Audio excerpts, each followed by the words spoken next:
The other NLL team still alive, Bowling Green. Bobcats taking on Lima Senior in the nightcap. BG trailing Brock Hastings. If he's in the gym, he's in range. Connects from deep. We are tied at 15.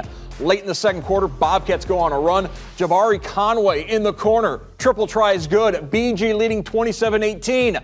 But the Spartans rally in the third. Starts with the freshman Amari Addy. Drive, contact, finishes. The old-fashioned three-point play. Lima up 31-30. Under a minute to go. Spartans down 2. Inbounding. Addy finds Anthony Mosley for the land. We are tied at 47. We're going to overtime. In OT, Spartans in front. Addy out to Isaiah Wilson for a new-fashioned three-point play. Spartans in front by 5. They go on to win.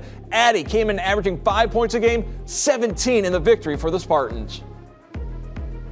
My team needed some scoring, so we wasn't hitting shots, and we couldn't get to the rim. So I took it upon myself, held my team to the rim, free throw line, make layups, get shots open, and play defense. Yeah, I know they want to win state, so we're gonna help them get there. Chris Schmidbauer and Darren Cohn join us from Millbury to break down the two games. In our district semifinal doubleheader tonight, the underdog really did everything they could to make the favorites sweat it out. In that first game, it was St. Francis who really pushed Perrysburg to the limit. A crucial timeout called by Dave Buoys, middle of that fourth quarter. His team up by just a bucket. All of a sudden, Perrysburg erupts. It was the defense and then the offense in transition really made life tough for the Knights. They come away with that 12-point win.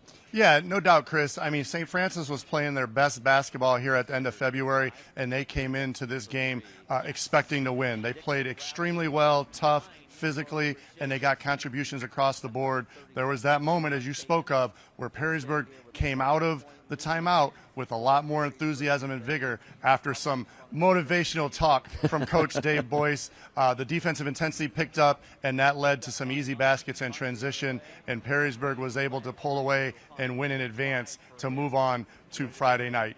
Game number 2, a little bit closer. 4 quarters wasn't enough to decide what we saw on the floor here at Lake High School. Bowling Green, again, the underdog, pushing Lima Senior to the limit. They were up by 9 at halftime. They ended up being tied at the end of 4. BG had their chances to pull off the upset here tonight against Lima Senior. Unfortunately for the Bobcats, that Jabari Conway 3 at the end of overtime just didn't fall to tie things up. Lima Senior escapes. Yeah, I mean, Bowling Green played extremely inspired tonight.